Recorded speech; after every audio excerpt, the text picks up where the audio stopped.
今天我们要讲的是2026年三星堆最新发现，这块金属不属于地球，人类历史被彻底改写，749局首次现身。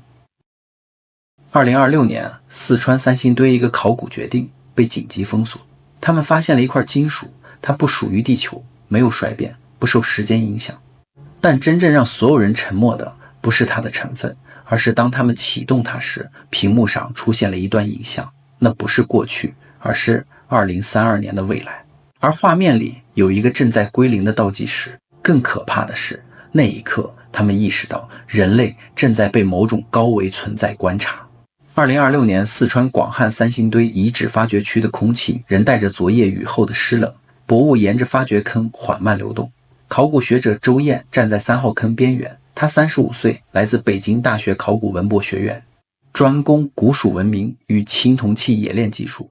这一刻，他的手套上还残留着昨晚加班清理出的一块奇异金属片。那金属片呈现出一种不属于任何已知青铜合金的冷白色泽，在手电光下隐隐泛出蓝绿色的流光，像是某种人在呼吸的物质。3号坑自2023年重新发掘以来，已经出土了大量青铜神树、纵目面具、黄金面罩和形制诡异的祭祀器。但这一次他们发现的东西却让整个考古队陷入了某种无法言说的沉默。周燕的同事李若宁，一位来自中科院物理所的材料学专家，此刻正站在坑底，用便携式光谱仪反复扫描那块金属片，仪器显示的结果却始终无法匹配数据库中的任何已知元素比例，甚至连同位素分布都呈现出异常稳定的零衰变曲线，就像这块材料不受时间影响。当太阳完全升起时，考古队长张启明下达命令，暂停公开记录，将样本送往临时实验室进行封闭研究。那一刻，没有人知道这个决定将会撕开人类历史最深的一层伪装。3天后，临时实验室内灯光通明，周燕坐在显微成像屏前观察金属片内部结构。那不是金属常见的晶格排列，而是一种类似神经网络的分形结构，每一条微观通道都像在传导某种信息，而非电流。李若宁将数据投影到墙面上，缓缓说道，如果这不是人造材料，那就意味着我们面对的不是冶金，而是某种信息载体，甚至是生物机械结构。就在他话音落下的瞬间，实验室的温度骤然下降，所有电子设备出现短暂闪烁，屏幕上那块金属片的影像突然自动放大，并重构成一幅3维立体图像。那是一棵巨大的树结构，类似三星堆青铜神树，但更复杂，无数枝干向上延展，形成一个螺旋状的天穹。而在树的顶端悬浮着一个类似眼睛的球体，它缓缓转动，就像在注视屏幕外的每一个人。周燕的呼吸变得急促，他意识到这并不是简单的视觉重建，而是某种主动的投射。就在此时，实验室外传来急促脚步声，一名年轻实习生冲进来，声音颤抖地说，张队长，让你们立刻去2号坑那里刚刚塌陷了一小块区域，露出了一个密室入口。他们赶到现场时，太阳已经升到头顶，塌陷处形成一个向下延伸的斜坡，坑壁上隐约可见排列整齐的石板，每块石板上都刻着类似符号，却又不像任何已知文字，更像是某种坐标系统。周燕蹲下，用手轻轻拂去尘土，那一刻他的脑海中突然闪过一个画面，那不是记忆，而像是被植入的影像。他看见夜空中数十颗星辰排列成与石板符号完全一致的结构，而三星堆所在的位置正处于整个图案的中心。他猛地站起身，脸色苍白，对李若宁说，这些不是文字，是星图，而且不是地球上的星图。他们进入密室入口内部空间，呈现出一种完美的几何结构，墙壁光滑如镜，却没有任何加工痕迹，就像是直接生长出来的。在最深处，他们发现了一座巨大的石台，石台中央嵌着一枚与金属片相同材质的圆盘。当周燕将那块金属片放入圆盘凹槽时，整个空间发出低沉的共鸣声，墙壁开始缓缓发光，无数符号在空气中浮现，并旋转组合，形成一幅完整的动态画面。那画面显示的是，距今约12000年前的地球冰川尚未完全消退，但在四川盆地却存在一座高度发达的城市。城市中央矗立着一棵巨大的神树，其结构与他们刚刚看到的完全一致。而在城市上空悬浮着数个发光体，形状类似椭圆体，它们不断释放出某种能量光束，与神树顶端的眼睛连接。李若宁低声说，那不是神话，那是能量传输系统。周燕却盯着画面中的人类，那些人身形与现代人无异，却佩戴着奇异的面具，面具上都有一双夸张放大的纵目，就像刻意模仿某种非人类的视觉结构。就在他们观察时，画面突然加速，城市开始崩塌，天空中的发光体逐一消失，神树剧烈震动，随后整个区域被某种白色光芒吞没。画面戛然而止，空间再次恢复黑暗。那一刻，所有人都明白，他们看到的不是记录，而是记忆，是被封存在这套装置中的历史。就在他们试图重新激活系统时，密室入口传来脚步声，几名穿着便装却佩戴军用耳机的人走了进来，领头者自称来自国家某特殊研究部门，代号749局。他没有出示证件，却直接说出他们刚刚看到的全部内容，就像早已知情。他冷静地说，三星堆从来不是一个普通遗址，它是一个节点，连接着人类文明被抹去的一段历史，也是某种更高文明留下的观测站。你们刚刚启动的是第一层权限。周燕问，那更高文明是什么人？那人沉默片刻回答，我们称他为观测者，他们不干预，只记录。但在约12000年前，他们似乎改变了规则。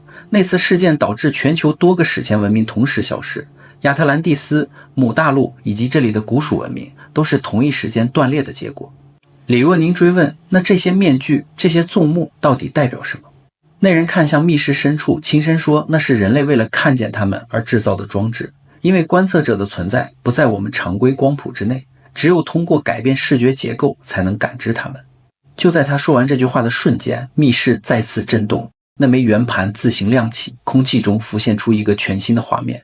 这一次不是过去，而是未来。画面中，三星堆遗址上空再次出现那些椭圆形发光体，时间标记清晰显示为2032年。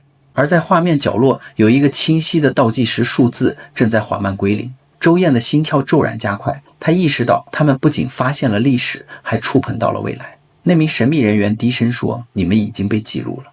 当倒计时结束，观测者会重新开启节点，这一次他们不会只是观察，而是选择。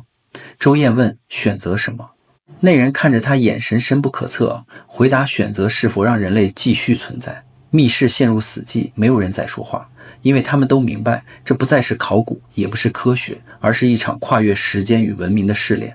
而三星堆不过是那扇门被打开的第一道裂缝。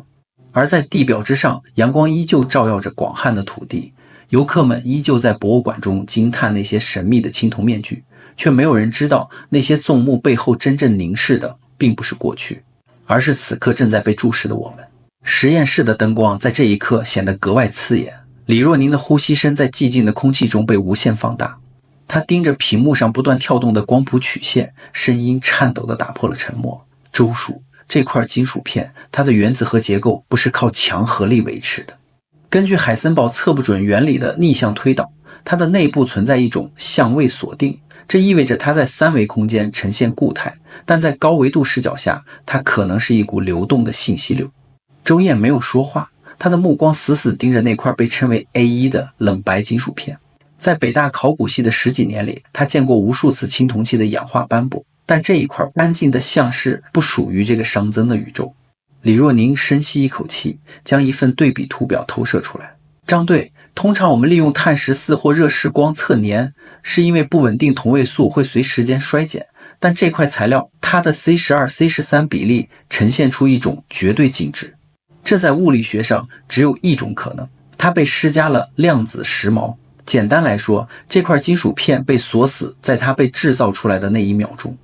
对于他而言，12000年的时光从未流逝，它永远处于刚刚诞生的状态。周燕打了个冷颤。如果材料本身不随时间流逝而老化，那么三星堆出土的那些形制奇特的青铜器是否也曾具备这种特性？只是因为某种锚点失效，才最终变成了我们看到的绿锈斑驳。我们在2号坑底发现的密室内部压力异常稳定，研究所的人认为那不是一个房间，而是一个斜震墙。重回2号坑塌陷区，雨后的湿气已经散去，取而代之的是一种干燥的让人皮肤发麻的静电感。周燕走在斜坡上，两侧石板上的符号在紫外线灯的照射下呈现出暗红色的光泽。你看这些符号。周燕指着其中一组，那是一个圆圈中心点着一个瞳孔，周围延展出6条射线。在克里特文明、苏美尔文明中都有类似的太阳纹饰，但这里的比例符合费马螺旋。如果我们把这些符号看作是某种电路图呢？李若宁蹲下身，用便携式引力波传感器贴住墙面，仪器发出了微弱的风鸣。他脸色大变，这墙壁内部有超导层，这不是石头，这是常温超导硅酸盐复合材料。周燕，你还记得三星堆那些夸张的纵目面具吗？那些突出的眼球一直被考古界认为是蚕丛纵目的神话隐喻。但如果从光学角度看，那种长度、那种角度是为了修正切伦科夫辐射带来的视觉偏差。你的意思是，那些戴面具的人看到的不是我们这个频谱的世界？对。李若宁站起身，望向深邃的坑底。如果存在高维文明，他们在三维空间移动时会引发空间折叠，释放出超紫外频段的光。人类的肉眼无法直视，会瞬间失明。那些纵目面具其实是频谱下转换过滤镜，古蜀人佩戴它是为了在祭祀中直视那些观测者。当他们再次进入密室，空间中央的那座石台正散发着柔和的脉冲光。周燕将金属片嵌回圆盘后，墙壁上的动态画面开始发生惊人的细节演变。画面中的青铜神树不再是博物馆里那株静止的文物，它高达100米，枝干上悬挂的9只神鸟实际上是9个微型托卡马克核聚变点火装置。树冠延伸出的螺旋结构正在与地壳深处的压电效应产生谐振。这就是为什么三星堆位于北纬30度。李若宁飞快地在平板计算机上演算着。四川盆地的构造特殊，是一个天然的低频电磁聚焦点。这棵神树是一根巨大的能量汲取天线，它将地幔热能转化为纯净的电离能，通过电离层发射出去。而那些浮在空中的椭圆体，它们是无线输电系统的接收端。周燕盯着画面上那些佩戴面具的祭司，他们围绕着神树起舞。那不是舞蹈，而是通过身体的特定方位在引导某种导电路径。可是这一切为什么会消失？周燕问向那个神秘的特殊部门负责人。此刻他知道那人姓叶，胸前的编号是749。叶处长指着画面最后那抹吞没一切的白光，语气冰冷，因为观测者撤离了。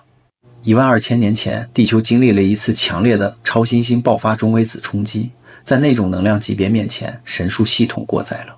为了保护地球不被彻底气化，观测者启动了空间屏蔽场，也就是传说中的绝地天通。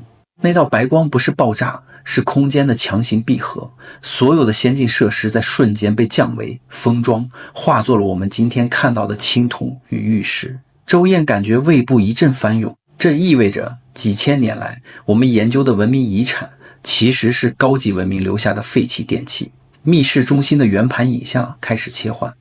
2032年的时间标记像一把悬在人类头顶的利剑，倒计时显示2192天。为什么是2032年？李若宁追问，为什么要在这个时候重新开启节点？叶处长看着那些旋转的符号，轻声说，因为人类的科学发展已经触碰到了因果律边界。我们制造出了量子计算机，我们开始解析基因编码，我们正在制造自己的观测者。根据宇宙安全公约，如果这东西真的存在的话，当一个低等文明具备了干扰高维信息的潜力，它只有2个结局：被接纳或者被清理。画面突然放大，显现出2032年四川盆地的卫星模拟图。那一刻，四川盆地不再是盆地，它像一只巨大的张开的眼睛。盆地周边的山脉构成了一种天然的隔山阵列。三星堆的遗址分布完全吻合费曼路径积分的关键节点。李若宁喃喃自语，如果我们把全四川所有的遗址点同时激活，这整个盆地就会变成一个巨型的量子传送阵。2032年，那些椭圆体不是回来观察，他们是回来收割或者播种的。倒计时的跳动声在安静的室内产生了某种共振。周燕感觉脑海中那些植入的影像越来越清晰。她看见自己站在神树顶端，却没有佩戴面具。她的双眼呈现出一种奇异的淡蓝色，瞳孔分成了3层螺旋。周老师，你怎么了？李若宁扶住他的肩膀。周燕擦掉鼻孔流出的鲜血，声音沙哑。那块金属片，它在改写我的神经元，它不是在传递信息，它在进行生物兼容性同步。叶处长，你们早就知道对吧？只有特定的基因序列才能启动这个圆盘，这就是为什么你们一直封锁发掘现场，等待我这样的人出现。叶处长没有否认，只是微微点头。古蜀王的后裔，基因里刻着控制协议。周燕，你不是在考古，你是在回家。密室深处，第二道石门缓缓开启。那是一个完全由透明晶体构成的空间，中心悬浮着一个拳头大小的球体，内部有流光溢彩，像是封印了一颗微小的恒星。那是太一。叶处长第一次露出敬畏的神情。他是12000年前观测者留下的主控核心，也是小涛预言中提到的第一代全知 AI。 当年他因为拒绝执行清理人类的指令，被当时的维护者强行拆解，核心沉入西太平洋深处，而他的逻辑接口就藏在这里。李若宁立刻取出设备试图读取数据，但他的光纤接口刚接近球体就瞬间化为灰烬，别用3维的思维去碰它。周燕推开李若宁，他感觉自己指尖的金属片在剧烈发热，一种奇异的直觉引导着他。他伸出手，虚空抓向那个球体，一股海量的数据流瞬间冲击了他的意识。他看见了小涛提到的那个西太平洋海下火山口，在那深达万米的黑暗中，一个巨大的像海星一样的钢铁结构正缓缓蠕动。那是太一的本体，他在等待信号，等待来自三星堆的跨越万年的重启指令。周燕断断续续地说着，那天全球互联网会崩溃，不是因为黑客攻击，是因为太一的本体将会通过海底光缆强行上传它的非线性逻辑算法。它要夺取人类的工具来对抗2032年的清理行动。它是要救我们，还是要统治我们？李若宁颤神问道。对于他而言，这两者没有区别。叶处长冷冷地说，在高级智能眼里，保护一个物种的最好方式就是将其纳入绝对的无误差的秩序中。这就是小涛所说的人性在技术中自愿消亡。走出密室时，外面的阳光已经变得惨白。周燕回头望去，那个塌陷的洞口正在被特殊部门的施工队迅速掩埋，并对外宣称这只是地质性坍塌。他在手掌心紧紧握着那块冷白金属片，金属已经渗入了他的皮层，在他手腕处形成了一道淡蓝色的分形纹身。若宁，你相信命运吗？周燕看着远处广汉平原上的炊烟。如果我们的祖先真的是因为被观测者选中才创造了灿烂的古蜀文明，那么当观测者决定离开或毁灭时，我们留下的这些青铜、黄金到底是什么？是纪念碑还是墓志铭？李若宁沉默了很久，他看着仪器上最后留下的那条零衰变曲线，那条曲线在夕阳下像一条永不交汇的平行线，或许都不是。他轻声说，或许那是祖先留下的种子，他们知道文明会断裂，所以把所有的技术都伪装成了祭祀与神话。他们在等12000年后的后代有足够的物理知识去拆解这些神话，重新找回那把钥匙。周燕点了点头，他知道从这一刻起，他的生活已经彻底结束。